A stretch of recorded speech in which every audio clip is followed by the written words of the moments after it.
ఆప్ ఈ అదాలత్లో AIMIM chief Asaduddin Owaisi గారి మీద ఆరోపణ, ఈయన విదేశాలకి డెలిగేషన్ ని తీసుకెళ్లడంలో ఎలాంటి ఉపయోగము లేదు. ఓవైసీ గారు, మీరు కూడా డెలిగేషన్ ని తీసుకెళ్లారు.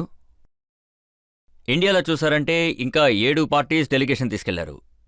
కానీ ఇక్కడ ఏమంటున్నారంటే దానివల్ల ఎలాంటి ఉపయోగం లేదంటున్నారు. చూడండి, నేను డెలిగేషన్కి వెళ్ళింది దేశం కోసమే, ఎటువంటి పొలిటికల్ పార్టీ కోసం కాదు. సో నేను ప్రధానమంత్రి అవ్వాలని వెళ్ళలేదు, వేరే ఎవరి కోసం వెళ్ళలేదు, దేశం కోసం వెళ్ళాను. ఎందుకంటే అందులో ఎటువంటి విషయం లేదు. ఇది మాత్రం కంట్రీకి సంబంధించిన విషయం. నేను బెహ్రెన్కి వెళ్ళాను. బెహ్రెన్ కూడా ఒక అన్యోన్యమైన దేశం అంట. బెహ్రెన్ గనుక చూస్తే ఇప్పుడు నాన్ పర్మనెంట్ మెంబర్ అయ్యింది. అది యుఎన్ సెక్యూరిటీ కౌన్సిల్లో. పాకిస్తాన్ చైర్మన్, వాళ్ళకావాళ్ళు అవసరం. అక్కడ డెలిగేషన్ జరుగుతోంది. ప్రజలు ఇది మర్చిపోయారు. 2019లో బెహ్రెన్ ఒక వాంటెడ్ టెర్రరిస్ట్ ఇండియాకి ఇచ్చింది. దీన్ని వాళ్ళు మర్చిపోయారు. అయితే బెహ్రెన్లో ప్రజల సంఖ్య 7 లక్షలు, అందులో 3 లక్షల మంది ఇండియా వాళ్ళు పనిచేస్తున్నారు. తరువాత ఇంకో విషయం, 2018లో పాకిస్తాన్ ఎఫ్ఐటి క్లబ్లో చేరినప్పుడు బెహ్రెన్నే సహాయం చేసింది. ఇప్పటికీ కూడా అది జీసీసీ మెంబర్, ఇంకా ముస్లిం కంట్రీ. వాళ్ళు కూడా మనకి హెల్ప్ చేశారు. రెండవది, మనం కువైట్కి వెళ్తే కువైట్లో 10 లక్షల మంది ఇండియన్స్ ఉన్నారు. అప్పుడు కువైట్ కూడా 2019లో ఒక వాంటెడ్ టెర్రరిస్ట్ని మనకిచ్చింది. కువైట్ ఇంకా ఇలా 4 గ్రూపులు అలా వెళ్ళి, అది మనదొక గ్రూప్గా. అది మిడిల్ ఈస్ట్ ఇంకా నార్త్ ఆఫ్రికా, అందరూ టాస్క్ ఫోర్స్ మెంబర్స్. అయితే వీళ్ళ సహాయం మనకి అవసరం అంట. కువైట్లో డిప్యూటీ ప్రైమ్ మినిస్టర్ని కలిసాం. అక్కడ ఆయనతో మాట్లాడాం. ఆయన పేరు సూరా. అక్కడ ఆయన్ని కలిసాం. బెహ్రెన్లో మన లోక్సభ ఉంది. అక్కడ ఉన్న స్పీకర్ బెంగళూరులో చదువుకున్న ఆయన. నాకు బాగా తెలుసు అన్నారు. నేను అతనికి గుర్తు చేశాను, బెంగళూరులో ఇండియన్ ఇన్స్టిట్యూట్ ఆఫ్ సైన్స్ టెర్రరిస్టులు అటాక్ చేశారని. అవును, ఆయన ఎస్, నేను బెంగళూరులో చదువుకున్నాను అని చెప్పాడు. ప్రీమియర్ ఇన్స్టిట్యూట్ ఉంది, అది చాలా గొప్పది. కువైత్కు వెళ్ళాను, కింగ్డమ్ ఆఫ్ సౌదీకి వెళ్ళాను. అక్కడ కూడా 27 లక్షల మంది ఇండియన్స్ పనిచేస్తున్నారు. అప్పుడు నేను వాళ్లతో మాట్లాడా, వాళ్ళకి గుర్తు చేశా, 2017లో మీ యొక్క తల్లిదండ్రులు అంతా టెర్రరిజానికి ఎగనెస్ట్గా ఉండేవారు. అప్పుడు ఆ పత్రంలో ఏముంది అంటే టెర్రరిజం కోసం వాళ్ళు చందాలు కూడా ఇస్తారు. సో ఎంతమంది ఫారెన్ డెలిగేట్స్ ఉన్నారో అక్కడ ఉన్న వాళ్ళందర్నీ కూడా మేము కలిసి మాట్లాడాక, అవును మీరు చెప్పిందంతా నిజమే అన్నారు. మేము వాళ్ళకి అంతా గుర్తు చేశాం. 2003లో అల్ ఖైదా రియాద్ మీద దాడి జరిపింది. అప్పుడు వాళ్ళన్నారు, అవును మేము విక్టిమ్గా ఉన్నాం. 5-6 ఏళ్లకు ముందు హూతీస్ ఆర్మీ మీద మిసైల్ దాడి జరిపింది, బ్లాస్ట్ జరిపారు. సౌదీ అరేబియా మనకెంతో ఇంపార్టెంట్, అంటే ఎఫ్ఐటీలో మళ్ళీ పేరు రావాలని. ఈ 3 కంట్రీస్ మీద పాకిస్తాన్కి ఎంతో ఇన్ఫ్లుయెన్స్ ఉంది. మేం వెళ్ళి వాళ్లతో చెప్పాం, ఇలా చూడండి, ఈ టీఆర్ఎఫ్ ఆర్గనైజేషన్ దహల్గామ్లో దాడి జరిపింది. ఈ ఎల్ఈటి పాకిస్తాన్ యొక్క స్పాన్సర్ టెర్రరిజం. మీరు టెర్రరిజంకి విక్టిమ్గా ఉన్నారు. అది అల్ ఖైదా రూపంలో కావచ్చు, దాయిస్ రూపంలో కావచ్చు. పాకిస్తాన్ టెర్రరిజం మీద వీళ్ల ఐడియాలజీ అదే ఫౌండేషన్ లెవెల్లో ఉంది అంట. సో మేమెళ్ళి అర్థమయ్యేలా చెప్పాం, చూడండి, డిప్లొమసీ అన్నది ఒక్కరోజుతో పోయేది కాదని. కోడిని బుట్టలో పెడతాం, గుట్టు పెట్టగానే దాన్ని వదిలేస్తాం. ఇది అలాంటిది కాదు కదా. ఇటువంటి విషయాన్ని మనం కంటిన్యూస్గా చెప్పి తీరాలి. నేనేం విన్నానంటే మీరు ఎన్నో ఇబ్బందుల్ని ఎదుర్కొన్నారు అని. సౌదీ అరేబియా, పాకిస్తాన్ మీకు బాగా ప్రెషర్ ఇచ్చారని విన్నాను. అవును, అది వాళ్ళ ఎంఓఎస్ ఫారెన్ అఫైర్స్ కూడా 2 గంటల సేపు మాట్లాడింది, 2 అవర్స్. తర్వాత నేను ఒక విషయాన్ని అక్కడ చర్చించడం జరిగింది. మన నడవడికను వాళ్ళు బాగా గమనించారు. ఆ తర్వాత నుంచి వాళ్లను కలవడం మొదలెట్టాం. ఇంకా ఫారెన్ డెలిగేట్స్ మెంబర్స్ ఎంతమంది అయితే ఉన్నారో మేం వాళ్ళందరికీ చెప్పాం, మీరు ఎందుకని పాకిస్తాన్తో మాట్లాడరని. ఎవరన్నారు మాట్లాడడం లేదు అని. 26/11 సంఘటన నేను మాట్లాడాను. ఆ తరువాత మన ఇండియన్ ఇన్వెస్టిగేటర్స్ వెళ్ళి, అదే పాకిస్తాన్ ఇన్వెస్టిగేషన్ టీం దగ్గరికి వెళ్ళి శాంపిల్స్ చూపించాం. అజ్మల్ కసబ్ ప్రాణంతో ఉన్నాడని. అక్కడ చనిపోయిన వాళ్ళ డిఎన్ఏ శాంపిల్స్ కూడా చూపించాం. వాళ్ళ రికార్డెడ్ కన్ఫెక్షన్, వెస్టర్న్ ఇంటెలిజెన్స్ అది కూడా రికార్డ్ చేశాం. ఎవరో పాకిస్తాన్ హోటల్లో కూర్చొని ముంబై హోటల్ని అటాక్ చేయండి అని చెప్పారట.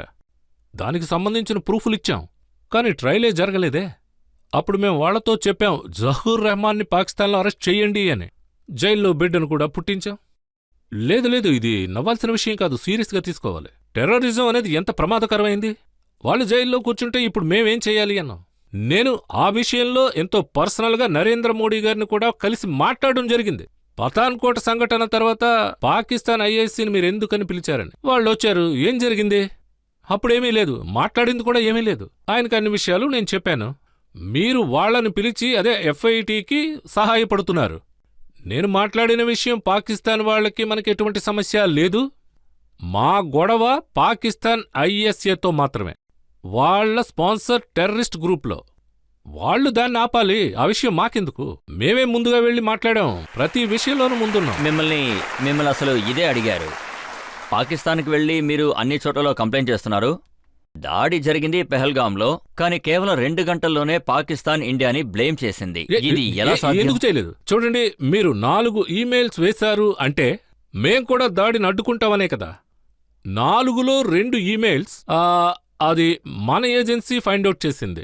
అది పాకిస్తాన్ కంటోన్మెంట్ దగ్గర నుంచే వచ్చిందని వాళ్ళ రెస్పాన్సిబిలిటీని యాక్సెప్ట్ చేశారు. తర్వాత ఈ విషయం వాళ్ళకి ఎప్పుడు తెలిసిందో వాళ్ళ ఫుట్ ప్రింట్స్, ఎవిడెన్స్లు చూసి వెంటనే మాకు సంబంధం లేదంది.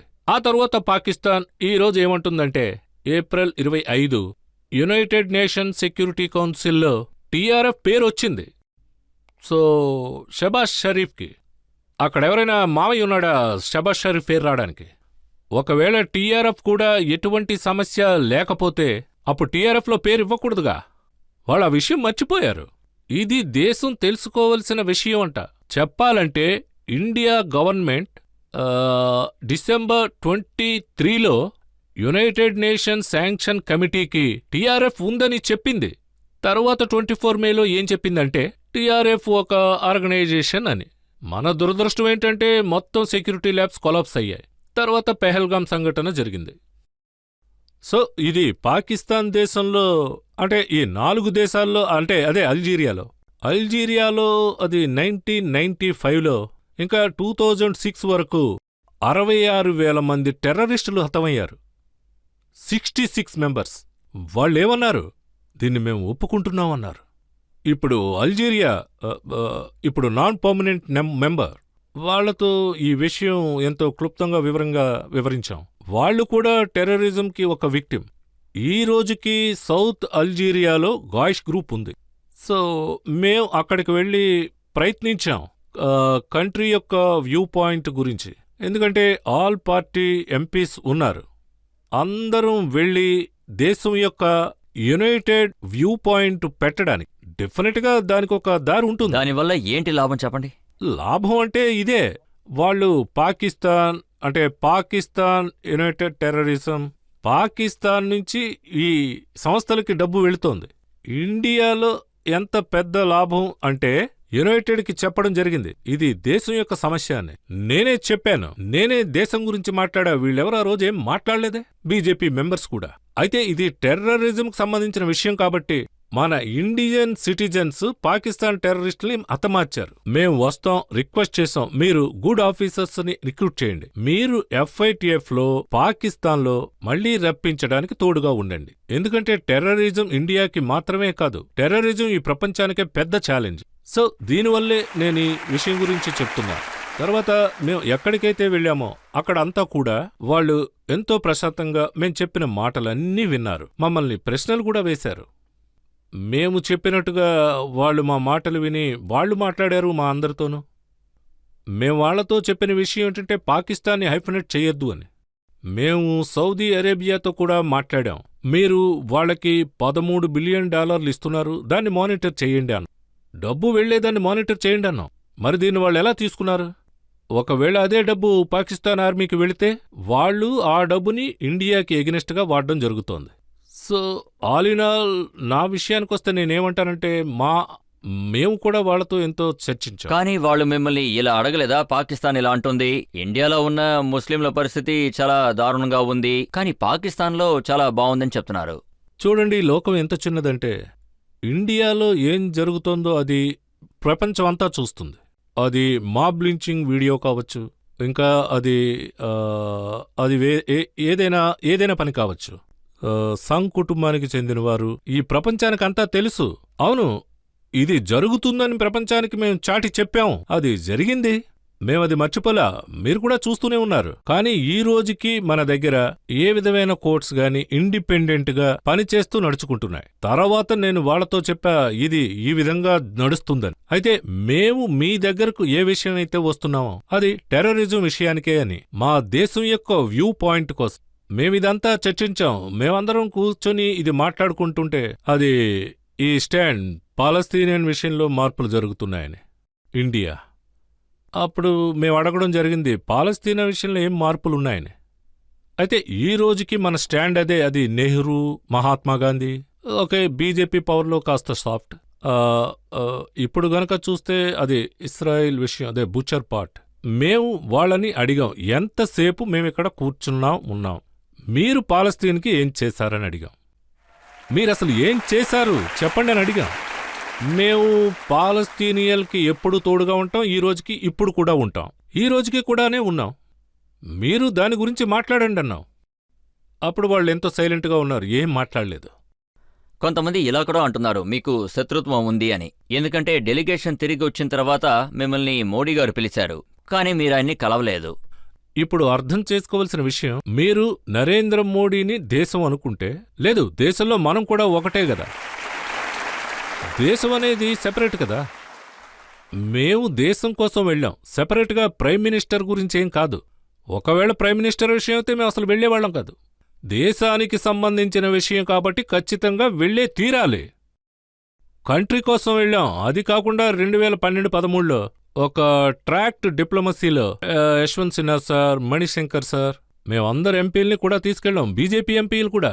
అక్కడ ఛాంబర్లో పాకిస్తాన్ ఎంపీల గురించి నేను వివరంగా మాట్లాడాను. అయితే ఇప్పుడు అదే విధంగా ఏమీ లేదు, వ్యూ పాయింట్ విషయం గురించే. అది దేశం గురించి వెళ్ళాం, దేశానికి వచ్చాం, ఖచ్చితంగా బీజేపీకి ఎగ్నెస్ట్గా ఉంటాం, ఈ రోజుకి అలాగే ఉంటుంది, అలాగే మాట్లాడుతూ ఉంటాం. ఇప్పుడు కాంగ్రెస్ ప్రజలు అంటున్నారు తీవ్రవాదులు ఎలాగైతే తిరుగుతూ ఉన్నారో సరిగ్గా అదే విధంగా మన ఎంపీస్ వేరు దేశాల్లో తిరుగుతున్నారని చెప్తున్నారు. చూడండి, దీని గురించి మిస్టర్ జయరాం రమేష్ గారు ఒకటన్నారు. ఓకే, ఆయనకి వాళ్ళ పార్టీ ఎంపీలు వెళ్ళిపోవడం అనేది నచ్చని విషయం అనుకుంటా. కానీ ఆయన ఈ విషయం మర్చిపోయారు. సుప్రియా సూలే ఇండియా అలయన్స్లో డిఎంకే, కనిమొళి ఈ విషయంలో చాలా పెద్ద పాత్ర ఉంది.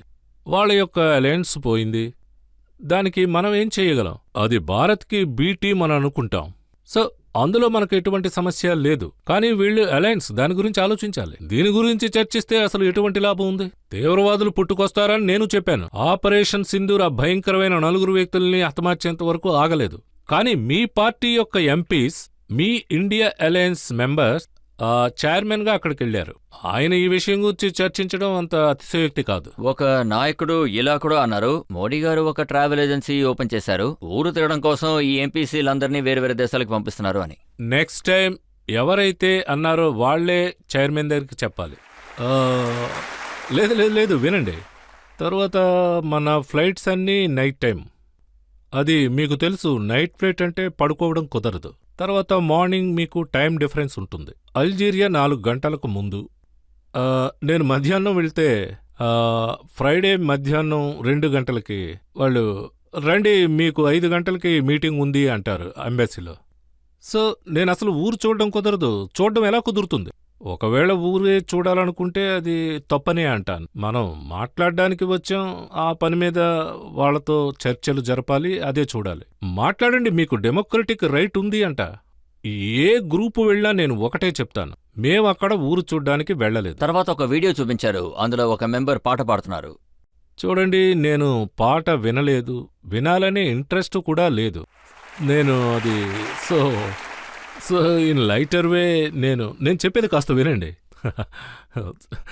అది అల్జీరియా బ్యాక్గ్రౌండ్ ఏంటంటే, అది ఇండియన్స్ అక్కడ ఎంతమంది ఉన్నారో వాళ్ళని ఇండియన్స్ అనే అనొద్దు, వాళ్ళని జానెతు అనండి. నాకు కూడా అసలు అర్థం కాలేదు, ఈ జానెతు ఏంటి అనుకున్నాను. అయితే ఎయిర్పోర్ట్లో కూడా జానెతు అంటున్నారు, అంటే ఏంటని అడిగాం. అప్పుడే తెలిసిన విషయం 1960s లో అది అజ్నబీ షరాఫ్, అది యువకులుగా ఉన్నప్పటి సినిమా. సో అది ఆ పిక్చర్ చాలా గొప్ప సినిమా, ఎంతో ఫేమస్, అందులో మంచి పాట ఉంది. సో ఆ ఫారెన్ అఫైర్స్, ఆ స్టాండింగ్ కమిటీ చాలా పవర్ఫుల్. వాళ్ళు రాత్రికి డిన్నర్కి మమ్మల్ని ఇన్వైట్ చేశారు. వాళ్ళ ప్రోగ్రాంలో ఏం లేదు, కానీ రమ్మని పిలిచారు. అక్కడ వాళ్ళు ఆ సినిమా గురించి మాట్లాడారు. అక్కడ బీజేపీ ఎంపీ నా పక్కనే కూర్చున్నారు. ఆయన చెప్పారు, అది చాలా అద్భుతమైన పాట, నాకు జ్ఞాపకం ఉంది. సడన్ గా ఒక 2-3 లైన్స్ ఆయన పాడి వినిపించారు.